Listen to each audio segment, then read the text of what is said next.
Welcome. This is Paula Chafee-Scardomalia of DiviningTheMuse.com with your 3-card tarot reading for your creativity and your creative work. For today, Monday, October 24th.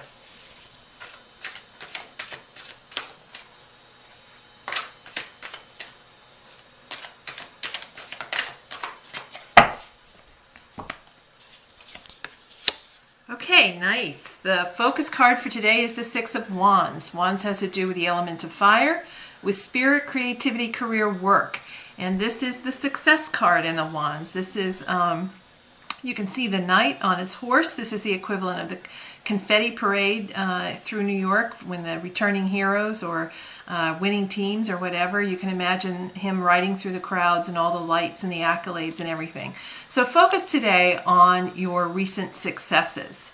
Have you given yourself enough credit for them? Have you acknowledged them? Sometimes we have a success and we just move on to the next thing without really acknowledging what we've accomplished.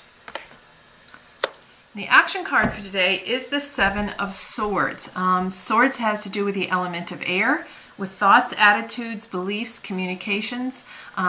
When I'm working with writers, it has to do with writing and their writing work. You can see the magpie here holding up the shiny object and what looks like a burglar creeping in through the window to get the other two swords. He's got 5 in his pack there.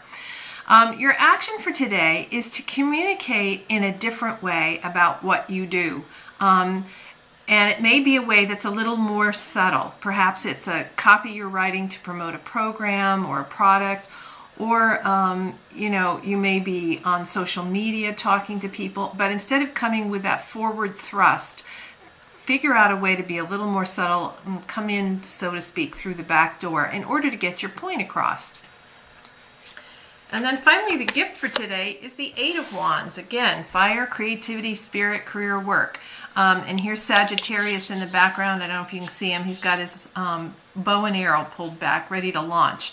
So the gift today is, you can kind of think of it as escape velocity. When they launch a rocket, it gets to a point where it needs all that fuel to break through the Earth's atmosphere. And then once it's through that, it speeds off on its own. So the gift today is reaching that point where all that hard work finally takes on its own momentum for you. So as we look at the story for today, focus on, acknowledge, look at, accept the successes you've already had. Communicate a little more roundabout today about your work and what you are trying to communicate to others about what you believe and think in relation to that. And then look for the gift of escape velocity, that forward momentum that you've been waiting for. And this is Paula Chafee-Scardomalia of DiviningTheMuse.com, wishing you divine musings.